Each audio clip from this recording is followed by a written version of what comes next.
उसी तरह कई अलग अलग माइथोलॉजीज ने डिफरेंट डेथ गॉड्स के बारे में बातें करी हैं। तो आज के इस वीडियो में हम 10 डेथ गॉड्स के बारे में जानेंगे जिनका जिक्र डिफरेंट माइथोलॉजीज में किया गया है। So now with that said, let's roll the intro.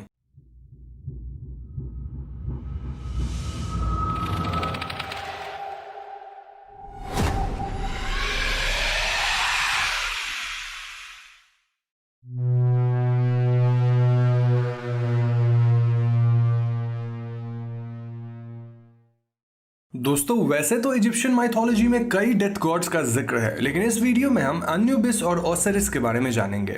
अन्यूबिस को एक एंशिएंट इजिप्शियन डेथ गॉड माना जाता है जिनका एसोसिएशन ममिफिकेशन, आफ्टर लाइफ और अंडरवर्ल्ड से किया जाता है। अन्यूबिस को एक इंसानी शरीर से रिप्रेजेंट किया जाता है जिसका सर एक एंशिएंट वुल्फ का है। ऐसा माना जाता है कि अन्यूबिस मृत इंसान के सोल की रक्षा करते थे और यही वजह है कि 3150 BCE से लेकर 2890 BCE के बीच अन्यूबिस की तस्वीर कई ग्रेव्स और टुम्ब्स पे बनाई गई थी। इन पेंटिंग्स में अन्यूबिस को ब्लैक दिखाया गया है क्योंकि जब एक मृत शरीर को सड़ने से बचाने के लिए इम्बाल्मिंग किया जाता है तो वो शरीर काला दिखने लगता है, विच मीन्स कि अन्यूबिस का ब्लैक कलर डेड बॉडी के इम्बाल्मिंग को रिप्रेजेंट करता है। कई कहानियों में ब्लैक कलर को नील नदी के मिट्टी से भी एसोसिएट किया जाता है क्योंकि वहां की मिट्टी काली है। इतना ही नहीं, अन्यूबिस को एक एंशिएंट वुल्फ का सर इसलिए दिया गया है क्योंकि पुराने जमाने में वुल्फ्स या चैकल्स जमीन खोद कर लाश वगैरह ढूंढ लेते थे, तो ऐसे में अन्यूबिस को भी एंशिएंट वुल्फ के फॉर्म में रिप्रेजेंट किया गया। लोगों का मानना था कि एक इंसान जब मर जाता है तो उसके कर्मा के आधार पर अन्यूबिस ये डिसाइड करते हैं कि वो उसे प्रोटेक्ट करेंगे या फिर उसे एमिथ को सौंप देंगे। एमिथ को एक फीमेल डीमन बताया गया है जो कि मरे हुए लोगों को खा जाती है।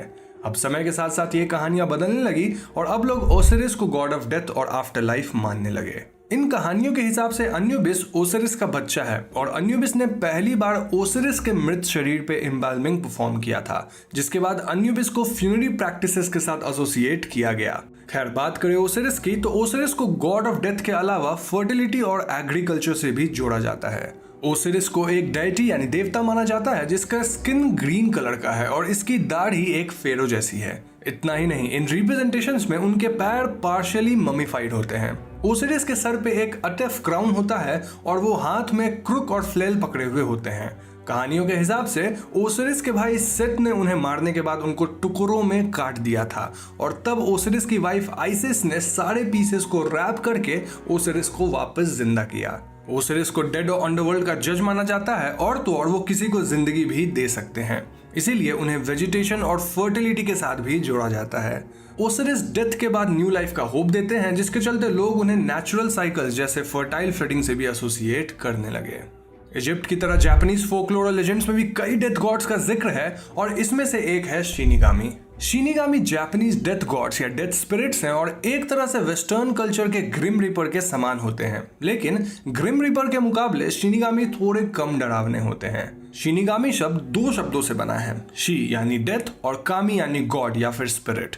शिनिगामी जापानीज फोकलोर में तकरीबन 18th और 19th सेंचुरी के बीच पॉपुलर हुआ और इससे पहले क्लासिकल जापानीज लिटरेचर में इनका कोई जिक्र नहीं था। यही कहा था, ग्रिम रीपर और शिनिगामी डेथ को सिंबलाइज नहीं करता बल्कि ये एक इंडिविजुअल